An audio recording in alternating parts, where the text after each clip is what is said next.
मौजूद हैं जिन लोगों को जाना भी है बहुत देर से। तो मैं चाहूंगी सबसे पहले आप अपना ही परिचय दे, बताइए क्या करके आए हैं, जीत कर आए और लोकसभा का कार्ड भी अब गले में है भगवा वस्त्र के साथ। धन्यवाद चित्रा जी। मैं उत्तर प्रदेश की मिश्रिख संसदीय क्षेत्र से आता हूं और यशस्वी प्रधानमंत्री जी ने मुझे पुनः अपना अवसर प्रदान किया और मैं चौथी बार सांसद चुना गया हूं। तो मैं अपने शीर्ष नेतृत्व को बहुत बहुत धन्यवाद देता हूं और जनता के बीच में गया, चुन करके आया और बहुत से ऐसे विकास कार्य भी हुए जिनको जनता ने सराहा और मुझ पर पुनः अपना विश्वास जताया और जताया। क्या आप लोग कर देते हैं कि 4-4 बाद वहां की जनता आपको चुनकर भेज रही है? क्या जादू किया हुआ है अपने क्षेत्र के अपनी जनता पर?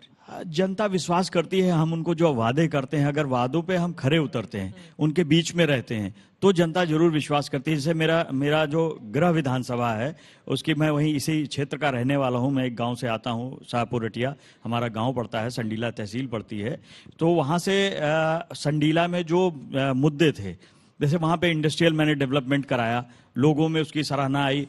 मैंने क्षेत्र में लगातार माननीय प्रधानमंत्री से मांग की कि प्रधानमंत्री मित्र पार्क, वहां पे एक टेक्सटाइल इंडस्ट्री थी जो बंद हो गई सरकारी, लेकिन फिर उसके बाद हमारे क्षेत्र को प्रधानमंत्री मित्र पार्क के तहत लखनऊ और हरदोई जनपद का ये सटा हुआ हिस्सा, वहां पर ये रोजगार के लिए मिली। बर्जर फैक्ट्री हमारे यहाँ आई तो ये रोजगार की व्यवस्था भी बनी वहां पर।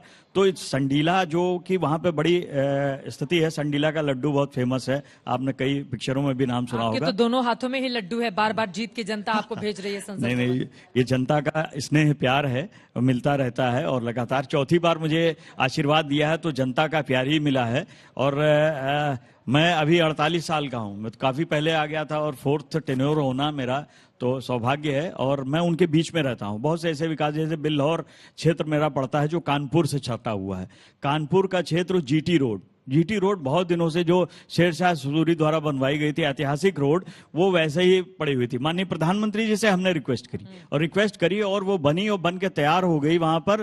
तो वो क्षेत्र आज खुशहाल है, अब वहां पे इंडस्ट्रीज और बढ़ रही हैं। कानपुर कभी मैनचेस्टर कहलाता था। 7 मंत्री आपके उत्तर प्रदेश के चुनाव हार गए। अब मैं कहीं गलत होंगी तो आप मुझे करेक्ट कर दीजिएगा।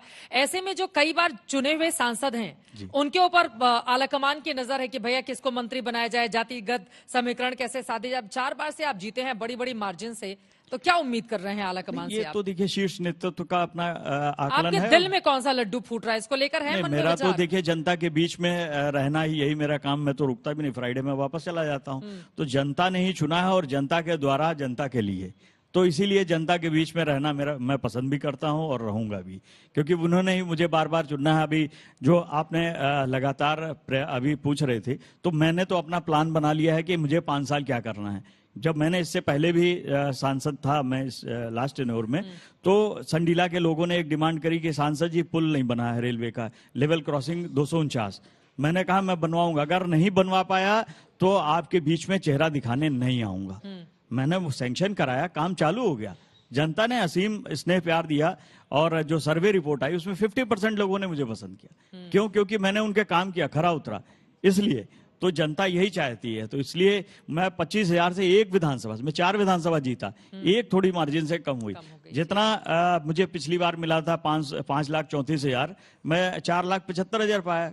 मुश्किल से 10% तो वैसे भी माइनस हो जाता है, तो कहीं जाकर के मैं 50,000 60,000 से मैं लूज। आप इतना जीत रहे हैं, ये बताइए अपने सहयोगी स्मृति ईरानी हारी जी केंद्रीय मंत्री हैं, स्मृति ईरानी हो गई, अजय मिश्रा टेनी हो गए, दूसरी तरफ आप उठा लीजिए मेनका गांधी हो गई, इधर कौशल किशोर हो गए, कई ऐसे बड़े बड़े नाम रहे जो चुनाव हार गए।